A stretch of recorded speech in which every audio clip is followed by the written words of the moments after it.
Jerome, I guess with everything else going on, we should probably be pretty happy with a 6.9 or 7% number year over year.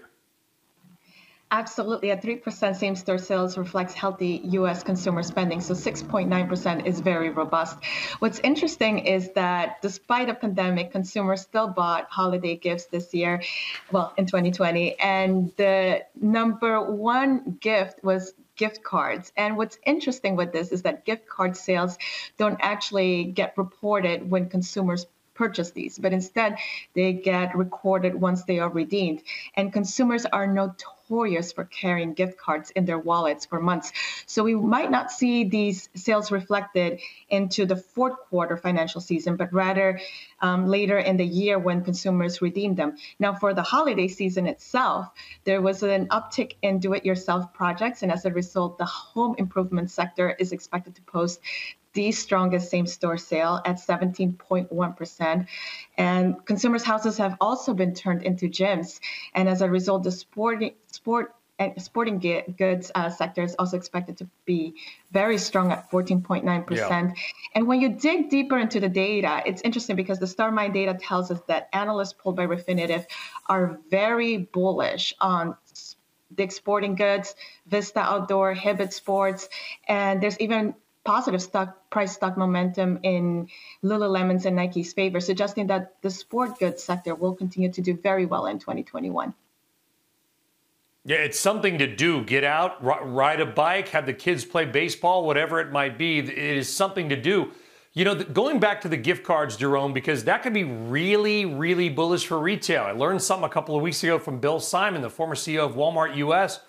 I asked him, how much more on average do consumers spend? If you get a $100 gift card, how much nobody ever spends less, right? And he said the numbers tend to be about 20 to 30% more. So you get a $100 gift card, you're probably going to go in and spend 120 to 130.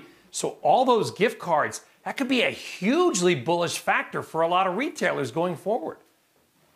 Absolutely. So that's going to increase their same-store sales in the remainder and either in the first quarter, or some consumers might even hold on to those gift cards until the economy starts to reopen and more brick and mortar stores reopen, which means we won't see those transactions reported until later, until 2021. Refinitiv discovered in a collaboration with Merrill Blue Public Opinion. And what's also very important is that a lot of those $600 checks are starting to come in, which will also boost a lot of the U.S. economy for the beginning of 2021.